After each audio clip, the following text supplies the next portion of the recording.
And next we head to Sudan, where the Sudanese government signed a comprehensive peace deal with several rebel groups on Saturday after years of conflict across the country. The ceremony was attended by a number of Arab and African head of states, prime ministers and officials, in addition to the representative from the African Union and United Nations. Well, Julden Suare has more details of that in this report. For many years, during which they lived devastating wars that have caused political, economic and social crises, and their effects still exist, and we are all working to defeat them. The agreement between the government of Sudan and Sudan Revolutionary Front, an alliance of rebel groups, was signed at a ceremony in Juba, the capital of neighboring South Sudan. Speaking during the signing ceremony, Chairman of the Sovereignty Council of Sudan, Abdul Fattah al-Burhan, said they are achieving the most important goals and slogans of their glorious revolutions and its demands, which is peace. The peace that the sons and daughters of Sudan paid their souls and blood to achieve, because peace is the dream that has been haunting the Sudanese for many years, during which they lived devastating wars that have caused political, economic and social crises, and their effects still exist, and we are all working to defeat them throughout the nation with all determinations, will and existence to stop the bloodshed.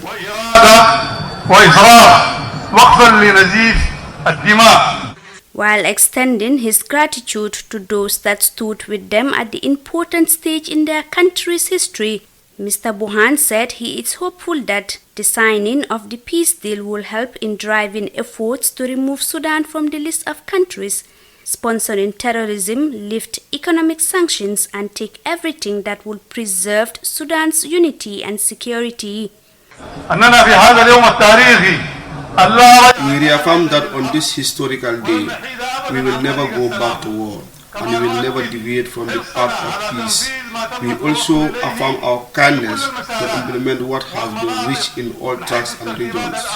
In terms of security arrangement, national issues and political issues, there is no doubt that the result of this agreement will support and help the government of the transitional period, and it will inject spirit, blood and insightful national visions, expand political participation in the transitional period, and help achieve a smooth transition towards a state of peace, justice, citizenship and democracy.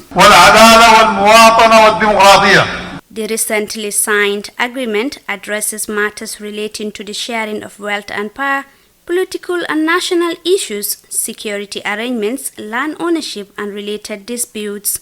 In addition to the topic of returning the displaced and refugees to their areas, the deal includes extending the transitional period by 39 months. The two parties signed the historical deal after overcoming several obstacles and difficulties during the negotiations, which lasted for a year. However, two powerful rebel groups, the Darfur-based Sudan Liberation Movement and the Sudan People's Liberation Movement North, did not sign, reflecting the challenges still facing the peace process. Sudanese protesters shut the southern port of Sudan in protest of a recently signed peace deal with rebel groups on Sunday. The protesters said the deal does not present the people of Eastern Sudan and that they are against dependence on foreign agenda. For iAfrica News, I am Julden Suare.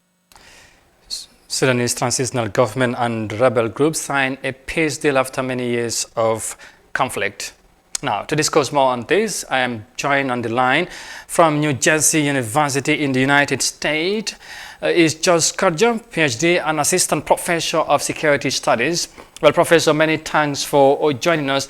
Now, would you say, of course, peace will finally achieve with this lasting peace deal between the Sudanese government and the rebel groups? Mr. Conte, thank you for having me today.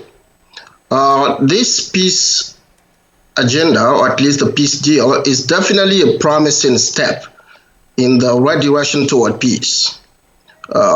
However, we need to be careful because this is far from being over. This is the case because we know from history and from research on these topics that in peace agreements, the implementation phase is often the key to lasting peace. And at the same time, this implementation phase is quite difficult, quite challenging, even more difficult than the negotiation phase that preceded the peace.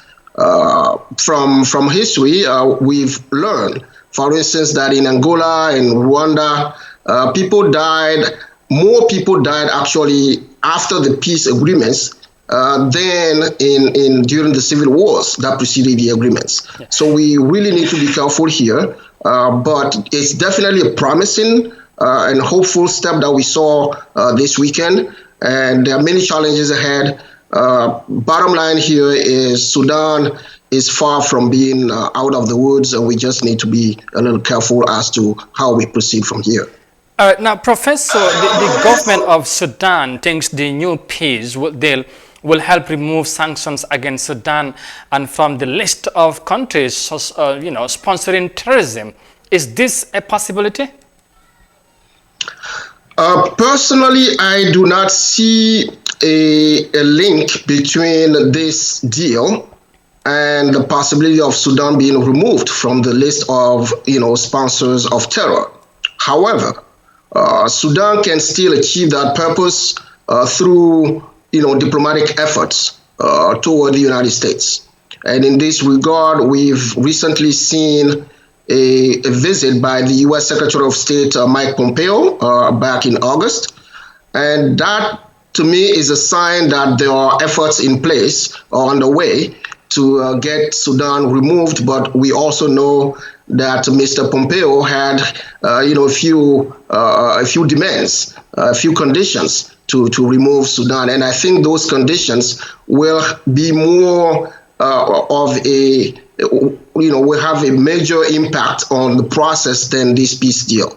I'm not sure the extent to which the current Sudanese government, which is, let's remember, a transition government, which is still fragile. So I'm not sure how they'll be able to uphold the deals with regard to the United States in order to get removed from the list. But I don't know if this deal, I don't think so, if this deal will actually impact that process. All right. Now two of the rebel groups, the Darfur-based Sudan Liberation Movement and the Sudan People's Liberation Movement in the north, did not sign the peace deal.